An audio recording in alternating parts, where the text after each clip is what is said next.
സാധാരണയായി ബഹിരാകാശ വാഹനങ്ങൾ അവയുടെ പ്രവർത്തനങ്ങൾക്കായി സൗരോർജ്ജത്തെ ആശ്രയിക്കുന്നു. എന്നാൽ സൂര്യനിൽ നിന്ന് വളരെ അകലെ സൂര്യപ്രകാശം തീരെ ലഭ്യമല്ലാത്ത ഇടങ്ങളിലേക്ക് സഞ്ചരിക്കേണ്ട ബഹിരാകാശ വാഹനങ്ങൾക്ക് ഈ രീതി പ്രായോഗികമല്ല.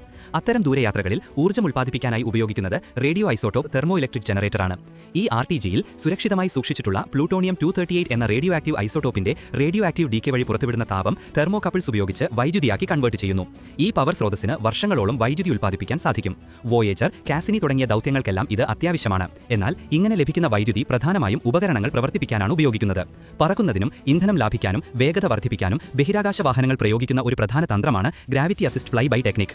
ഒരു ഗ്രഹത്തിന്റെയോ അല്ലെങ്കിൽ മറ്റു വലിയ ബഹിരാകാശ വസ്തുവിന്റെയോ ഗുരുത്വാകർഷണ ബലം ഉപയോഗിച്ച് പേടകത്തിന്റെ ദിശ മാറ്റുകയോ വേഗത കൂട്ടുകയോ ചെയ്യുന്ന ഒരു ടെക്നിക്കാണിത്. പേടകം ഗ്രഹത്തിന് സമീപത്തു കൂടി പറന്നു പോകുമ്പോൾ ഗ്രഹത്തിന്റെ ഭ്രമണപഥത്തിലെ ഊർജ്ജം പേടകത്തിലേക്ക് കൈമാറ്റം ചെയ്യപ്പെടുന്നു. ഇത് പേടകത്തിന്റെ വേഗത വർദ്ധിപ്പിക്കുന്നു. ഇത് വളരെ ദൂരത്തേക്കുള്ള യാത്രകൾക്ക് ആവശ്യമായ ഇന്ധനം ഗണ്യമായി കുറയ്ക്കാൻ സഹായിക്കുന്നു. അതുവഴി യാത്രാസമയവും ലാഭിക്കാം.